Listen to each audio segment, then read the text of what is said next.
Hey, what's up, y'all? My name is Millennial Smark, and I'm bringing you the slop, the whole slop, and nothing but the slop. And bear with me for a second, because I know the majority of people are probably going to see this, and they're going to say to themselves after hearing the story, if you even want to call it a story, Devontae, Millennial, what's really the big deal out of this? I think you're making something out of nothing.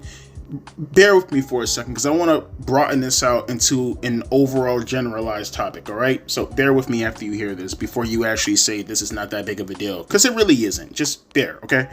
Elena Black, who is formerly Cora Jade, brags she's the one who does the breakups in the relationships. Link is down in the description box below. Again, bear with me.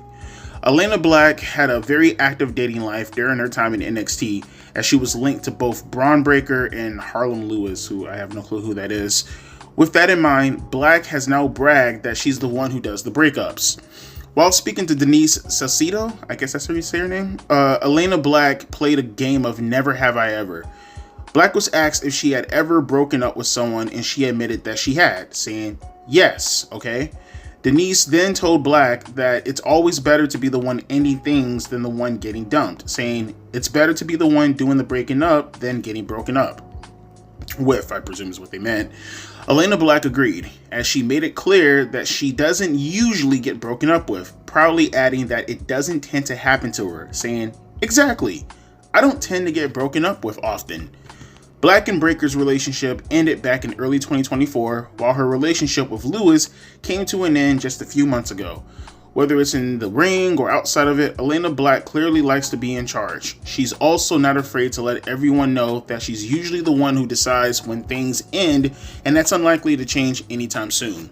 Now again, you might think to yourself, Devontae, what's the big deal? Okay, it's someone's personal relationship. Who cares? Blah, blah, blah, right? But I think this broadens out a little bit more into the psyche of the typical women's wrestler nowadays, and why I feel like they always get so much hate, right? And at the same time, they always get so much love. And I feel like both of these really need to stop, because the actual looking at their personal life, that in itself, right? The personal life aspect coming from Elena Black, and this is not just wrestling, it broadens out to overall society, and I guess more in particular celebritydom overall, especially when pertaining to the title of diva, right? The idea that these women constantly come up, but we're going to talk about professional wrestling in particular, right? The idea that these women come up in the business, right? And they feel like they're owed so much, and they feel like because they stride in the business, they've broken bones, they've done this, they've done that, and they're owed everything. I think that is already bad enough, but then you come at it with such a disagreeable attitude, right? Like the way, look how she talks, Elena Black, right? And this is just one of many times I've heard her talk. I've barely heard her talk about wrestling since she's actually been released from WWE, outside of the fact that she puts so much blame on WWE. If you remember correctly, the fat shaming allegations between her and the former Gigi Dolan, Priscilla Kelly nowadays, her talking constantly as far as downplaying the actions of how she herself came across as far as WWE in regards to the booking, right? And then you hear things like this as far as her attitude. I feel like the hatred from men come from the fact that it does feel like they just come off as so entitled, right? You know why the women of the past barely, if rarely, get any hate nowadays? Even though you can look to some of them and you can clearly tell some of them actually have slept their way to the top, right? Or if not to the top, sleeping with other men was a way for them to get a foot in the door, right? Right, obviously, I know you guys heard stories about the pimping allegations from the likes of, Fabulous Moolah. There were clear allegations from, Sherry Martel, for an example, as far as sleeping around and stuff like that. Jacqueline Moore is another one who I heard in particular slept around a lot up in the Memphis territory and whatnot. Obviously, the allegations with Lita and stuff like that. There's a lot of women who always get the moniker of sleeping around back in the days, yet they're never called hoes or sluts, at least to the degree that it completely overarches and it makes their career, right? I mean, obviously you might get something like a Missy Hyatt or a Sunny, for an example, or maybe even a Sable as far as relying on her looks, but never has that really been a tagline on their overall career. Versus the women that you see nowadays, is always they get over on their looks, things get discredited, right? In particular, Western women, because I don't really feel like this really hinders too much on the Japanese women, but there's a reason why, right? Like, you look at the Japanese women and you see the way that they wrestle, and yeah, it might not be my cup of tea necessarily, but you can clearly tell it was always the actual in-ring prowess that took that took precedent over the looks and stuff like that, right? And you don't have to go down the list or anything. You know, you talk about Kairi Sane or Io Sky or Asuka or any of those women. You can look strictly at some of the women that came up in the business, you know, the Japanese industry, the Joshis and whatnot, and you can look at their actual work in real time, and you can see how influential as far as their working styles were on even the men. For an example, there are a lot of independent wrestlers who are men nowadays who were like brutally influenced by the likes of Manami Toyota, for an example, right? A lot of men grew up and they were influenced by Manami Toyota. Right? It's because she was actually really, really, really good at her craft, and she was innovative, and she was a trendsetter. There was no, you know, bougie talking. There was no having to put down anyone. There was never having to place allegations here, allegations there, even though she legitimately came up in a time where it was actually dominated by the men. There was no exclusivity and talking about how we need a title for ourselves or the WWE needs to put us in the main event. Now I'm branching out to the Western women, right? You know, you never hear this stuff from a Molly Holly. You never hear this stuff from a Jacqueline Moore. You never really hear this stuff from a Jazz, at least at the time, right? Even the likes of a Trish Stratus and Alita, Victoria, all these girls, they never went out of their way to put the blame on anyone, not even themselves. They just went out there and they worked. And if it didn't happen to work out that way and they had to go to a different company, that was just the way that it was, right? And don't pretend as if we didn't have internet blogs back in the days. Don't pretend as if none of these girls could have talked to Dave Meltzer or anything like that, or anything like a PW Insider, for an example. These things did exist back in the days. They just never did it. They worked. And if they got over, their work got over. Their character got over, their character got over. That just is what it is. I think even Ivory had an interview with, I forgot the name of the damn website. The guy that Kevin Nash, he has a co-host of, Sean Oliver, I think, right? His production company, which it's slipping my mind right now. But she even did an interview a couple of years ago saying that like all the women and the complaining and the bitching and the moaning, just go out there and fucking work. And it's like the women of today and this entitled behavior, bruh. You see it even from the Four Horsewomen in some occasions also, right?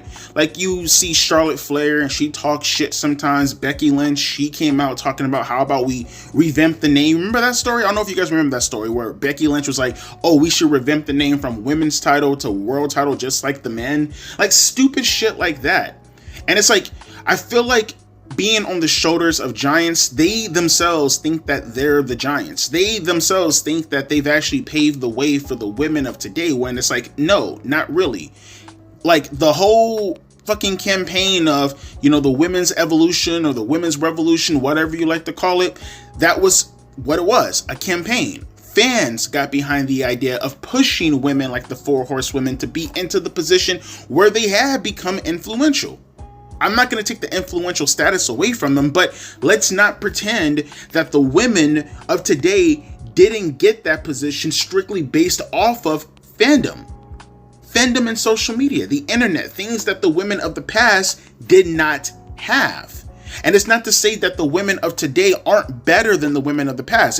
Remember the conversation we had about Rikishi a couple of weeks ago when he was saying a bunch of delusional dumb shit about the women of the past being better than the women of today if they were given the opportunity. No, that's not true. The women of today do have more athleticism. The women of today do have better mic skills. The women of today, they do have character. Not broadly speaking, obviously, but if you're going to generalize and pinpoint and whatever, you would probably say that the women of today are actually better than the women of the past. But with all due respect to the women of the past versus the women of today, once again, to what degree would we have actually known this if they weren't given the positions? You know what I mean? I remember seeing a match with Jacqueline and Molly Holly on Sunday Night Heat. That's when she was going by her Sterling fuck, I forgot, Starlin or something like that. I forgot Molly Holly's old name when she was coming up in the business. But nevertheless, though, they had a really nice match on Sunday Night Heat. It lasted like 2 minutes. This is when Jacqueline was with Mark Mero, and they fucking killed it. It was a 2-minute Sunday Night Heat match back in '98 when Molly Holly was just an enhancement talent at the time. And they had a pretty damn good match. It was very good for the time, especially for women's wrestling. Do you see them going on blogs? And yes, again, we did have blogs back in the days. Yes, again, we did have Dave Meltzer back in the days. Did you hear them talking about, oh, we had a dope-ass match, probably one of the best matches of the entire year from an in-ring perspective, and we deserve opportunities, and yada-yada this, and yada-yada that. No, they didn't. Even with WWE bringing back the Women's Championship and giving it to a talentless hack like Sable, no, they didn't complain. They understood their role and they just did it. Yet you have the women nowadays. These are the women that legitimately paved the road for the likes of Elena Black to go there and suggest that, oh, if only WWE would have given me multiple chances instead of fat shaming me.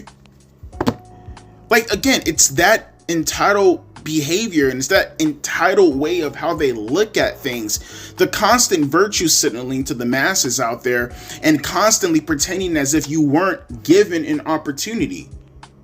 You were given an opportunity, no different than your contemporaries right now. And don't get it twisted, I'm almost certain if they were in the same position as their contemporaries and their contemporaries were in their position that they are in right now, they'd be bitching and moaning the exact same way as to how an Elena Black is now bitching and moaning, how a Shotzi Blackheart is bitching and moaning. Gigi Dolan legitimately played with suicide in order to get herself fucking over on social media, for God's sakes.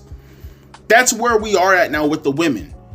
And it's just frustrating. Like I said, the whole thing of focusing on Elena Black, talking about her breakup and how, oh, no one will break up with me or anything like that. It's only to suggest that mentality, that entitled mentality, bruh.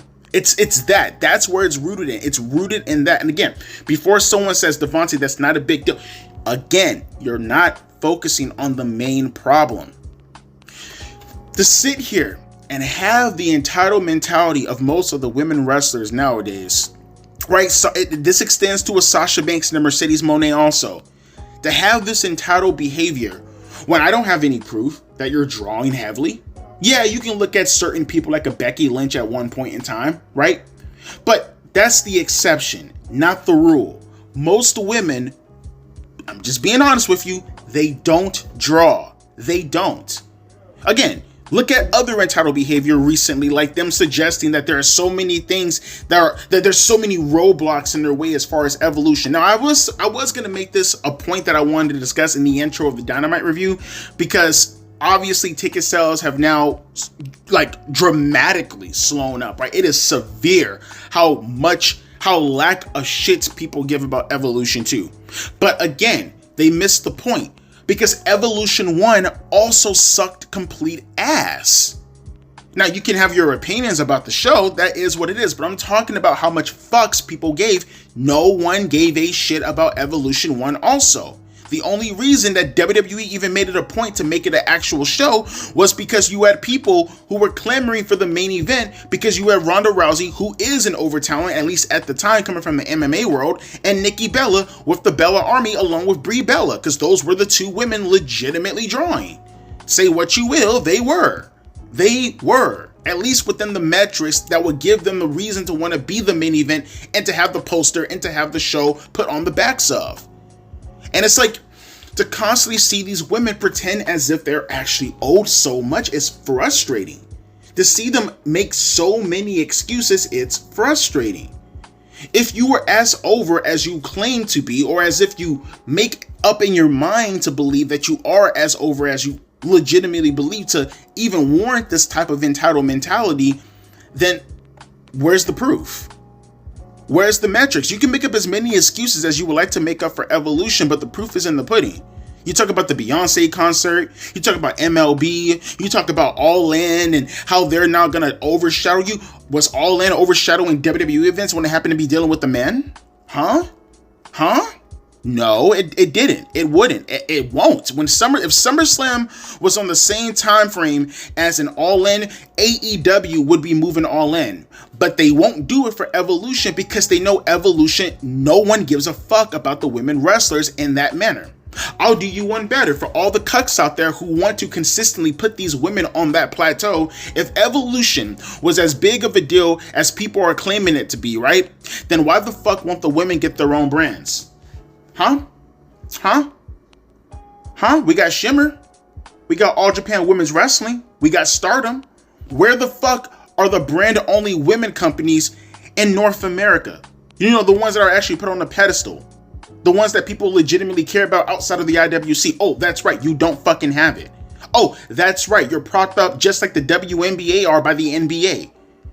Where is your platform? Oh, that's right. You don't fucking have one. Yet, for some reason, you have this big fucking head. And bear with me, because you're going to have people who are going to come in the comment section. Some, I hope not, but maybe, misogyny, sexism, all these things. But where's the proof? Where's the proof in the misogyny and sexism? Because I think I'm actually just speaking objective facts here. Are the ticket sales low or are they not low? Why? Oh, because of all the excuses? Okay, where does that pertain when talking about Evolution 1? Oh, that's right, because it's women. Women, they are on the card and they don't draw when they try to do the same thing the men are doing. Like I said in the past, and I will consistently say this, they know what draws, but they're just being difficult. Sex draws. That's what draws. It's not misogynistic or sexist to say the actual fucking truth. Evolution would be on better terms. Maybe it still will have problems drawing, but I can tell you right now that the majority of the women, they will be related to a lot easier if they actually went into those realms.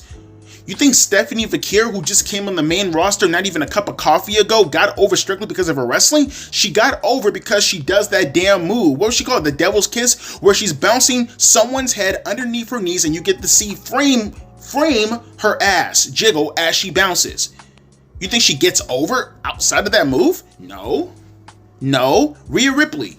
You think Rhea Ripley got over because she's great professional wrestling? No, she gets over because she's into that BDSM shit and men fantasize over that shit. That's what it is. You think Liv Morgan gets over because she's a great wrestler? No, she gets over because she looks like a sex doll. How many ugly women do you know that get over who aren't monsters? Oh, that's right, none. Yet they have this entitled mentality to actually believe that they can go in the ring, do the exact same thing as the men, and think they're going to get over in the same way. Oh, and mind you, almost all Western women fucking suck when it comes to the in-ring component anyways. It is very, very, very, very few women who legitimately can go out there and not wrestle and actually, you know, put on a compelling competition or put on a compelling competitive match. You just don't get that. Yet they believe they do, and then they fail miserably, and then they blame everybody but themselves. And then you have all the cucks who come underneath them, who, by the way, only follow you because they simp over you, who give you this big fucking head to actually think that you deserve the position that you were, and then when inevitably you actually end up failing, for an example like an Elena Black, then it's everybody's fault but your fault. It's everybody's fault that they get a position and you don't get a position. Right. And then they build up to a point when they get an entitled mentality, no different than any other diva in any other space when looking at entertainment overall. And it's everybody's fault but their own. And everybody suffers for it underneath the card. When are they going to learn, man? Like I said, I just wanted to broaden this out more so than just focusing on the relationship status of Elena Black. I don't give a fuck about Elena Black's relationships. She can do whatever the fuck she wants. It's just the fact that I'm hearing her say this shit and hearing how she's talking, thinking that she's the shit, and then just coming to the conclusion like, wow, this must be one of your character flaws as to why you won't take responsibility for the failures of your career in WWE. And then they'll deny all of it. And then they call you all kinds of names in order to deflect from the fact that that actually happens to be the case right there. Take responsibility, humble yourself, go out there, train, and more importantly, focus on the aspects that actually draw, rather than, you know, taking those same aspects and then using it in order to draw on other platforms, make money from that, and then suggest that you still need to work on your craft in order to get over with the fans. Oh, it's WWE's fault. Oh, also, by the way, let me go to this different platform, use what I could have used to draw money in WWE, which is my sexual appeal, use that to draw money on different platforms and then still blame WWE. Oh, and don't get it twisted also. I understand this is not the women's division decision. This is also WWE's decision playing into this market also. But like I said, in the end of the day, who are the people? Oh, that's right, the cucks who put these women on a pedestal, lie to them, let them know in reality what we actually care for is the actual sexist or the sexiness and what would you say, the promiscuous behavior from some of the women. Let them actually hide behind that. Let them pretend that they're the nice guys and then put you on a pedestal and pretend that it's your actual wrestling that's legitimately getting you over. You boost yourself up and then you actually, think that these things actually pertain to you, when in reality, all the things that you should be using in order to get over, like the women of the past, you refuse, you revoke, you pretend as if that's not the case. It's all sexism. And then, you use that same tool in order to make money outside of WWE, yet you still want to pretend as if it's everything else. Get a big head about you, get this mentality, and then you end up being like an Atlanta Black, blaming everybody, when in reality, it's your fault. WWE's fault and the fans' fault for putting everything that should be getting you over under the table, but then let's start promoting the things that, typically won't fucking work on anyone with half a fucking brain, except the simps who pretend as if, in reality they're nice guys, but they just actually want to see you naked. Sure, have that attitude, but don't come to me when you actually end up drawing on Evolution 3 the same way how you drew on Evolution 2 and on Evolution 1, probably even worse. But it's everybody else's fault, right? My name is Millennial Smart, aka Devontae, and I'll be catching you guys later. Have this conversation amongst each other in the comment section. A deuces and a pea ice.